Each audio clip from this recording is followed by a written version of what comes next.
We're on to photography now, and the famous French photographer Henri Cartier-Bresson once said that in a portrait, he seeks the quiet moment that speaks volumes about who they are.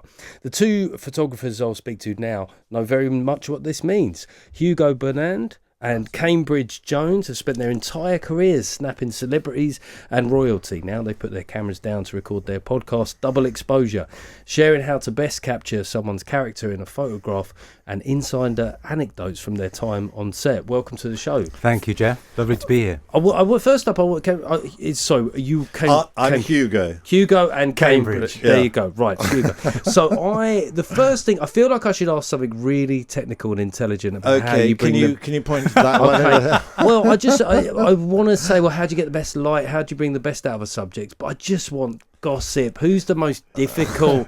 Who was the person with it? A footballer, but I'm not going to name him. Okay, a footballer. Okay, so what in particular, did they come on with a bad attitude? Were they just seriously bad attitude and quite aggressive? And my assistant actually had to stand between me and the photographer and the footballer.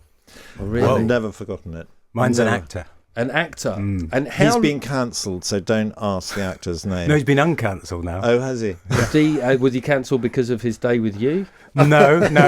By the way, I'm really glad you started with Cartier-Bresson, because he is, to me, the ultimate. That was brilliant to start with that quote. Okay, well, maybe we should sort of have more intelligent reflections here. I mean, like Irving Penn. Can we talk about Irving Penn? Obviously, I know who all these people are. You guys, you don't need to tell me about Irving. Has anyone got an Irving Penn? Irving Penn, absolute genius of the art form. But I suppose, I've gone straight for the cynical thing. But what about the positives? Like, what makes a good subject, and how, if it's just nerves, what steps do you take, Cambridge, to make them feel at ease? So my thing is that almost everyone hates being photographed. So my thing is I trick you into not thinking. The minute I pick up a camera and point it at you, your brain goes, "Oh, this isn't great." And so you stop being yourself. Yeah. So my trick is to sort of start talking to you, start messing with the lights, not tell you that we've started, and then I'll point the camera and start clicking. Oh, don't worry about this, because I'm just checking the lights. And about 25 minutes later, you go, "Hang on a minute, I think he started some time ago." So stand-up comedy is my day job, and there's a thing that we'll often do where we say, just before I begin,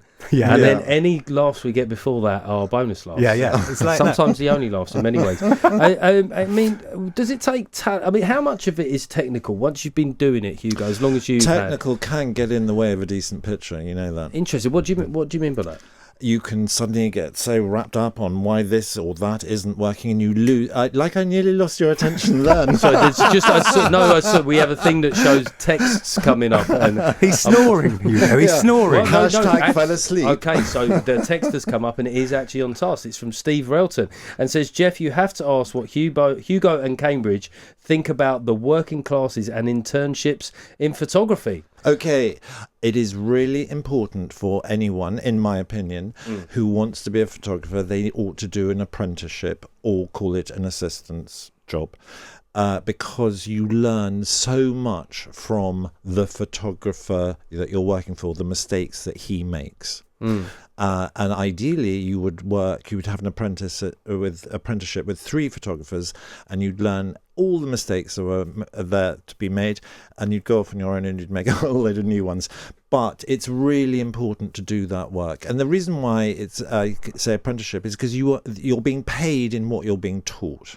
That's the important part. I also think, though, isn't it surely one of the most democratic professions out there? If you think about the great photographers, and particularly in the 60s when they broke it, Bailey and Donovan and that lot, it's like it's one of the professions that the working class has thrived in historically. So it's just the price of entry is the technology. Well, a minute ago when you said something to Hugo, I thought you were going to say, do you need talent to be a photographer? And in a way, it may be those who have it, and those who don't. And it's got nothing to do with education or training or... I'm very instinctive. If you ask me how I take a photograph, I don't really know. I just sort of feel my way towards it. And I think if you give someone a camera and you look at the way they stand with it, and I've done this recently, I just gave it to someone, and you could see immediately that the way they hold it and structure themselves, they just get it. And I don't know. I don't know whether people are born with it. I don't think you can teach it. How much of it is selection? Because when I have to do the occasional set of tour shots, I can't explain when I get the shots back what it is that jumps out at you, but it's just you know it instantly, don't you? Yeah, fairly. You just look at them and you know that's the one. Fairly. So I guess when you do a shoot, do you is it you, because you're very experienced photographers? Do you make the selection, or do you narrow it down to like a panel of 8? It really depends on who your original client is, but I like to put my opinions out there. Because I'm trying to photograph emotion. That's what I like in a portrait. When you look at one of my photographs, I hope you'll stop just for a moment and feel that you're in conversation with that person whose picture you're looking at. And so I feel that's what I'm aiming for, and I want to make sure that other people see what I see.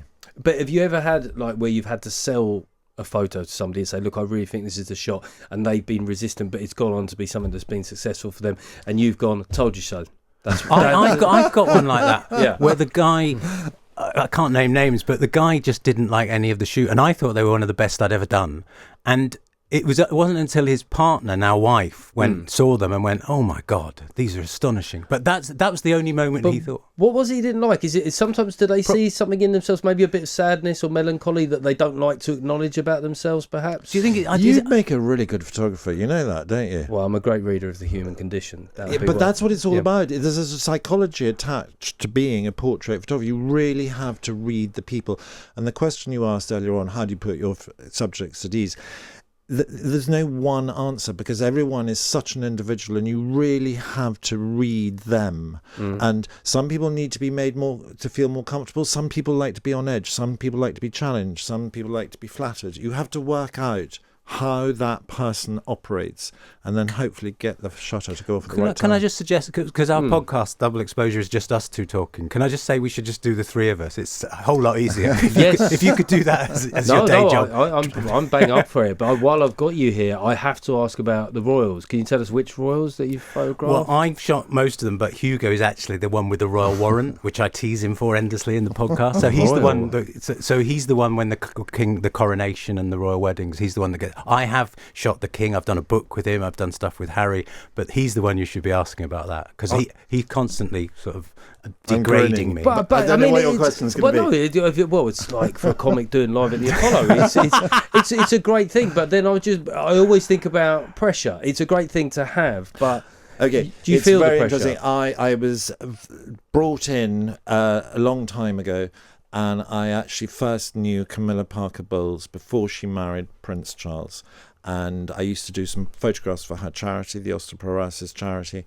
And then when she was getting married, she asked me to do the wedding. I'd never actually met him before he walked down the aisle with her in his arm. And actually, it's one of my favourite pictures I've ever taken of them, but it's a private picture. And so that was quite a long time ago. So now when they asked me if I'd like to photograph the coronation, of course, I was absolutely thrilled to be asked to do it. But I also appreciated they wanted me to be the same photographer that I always have been when they walked in the room, because they had such an important day with so many things going on, and the last thing they wanted to do is walk in and for me to suddenly being all different or whatever. So there's a trust and a familiarity which might end up being called as a professional friendship.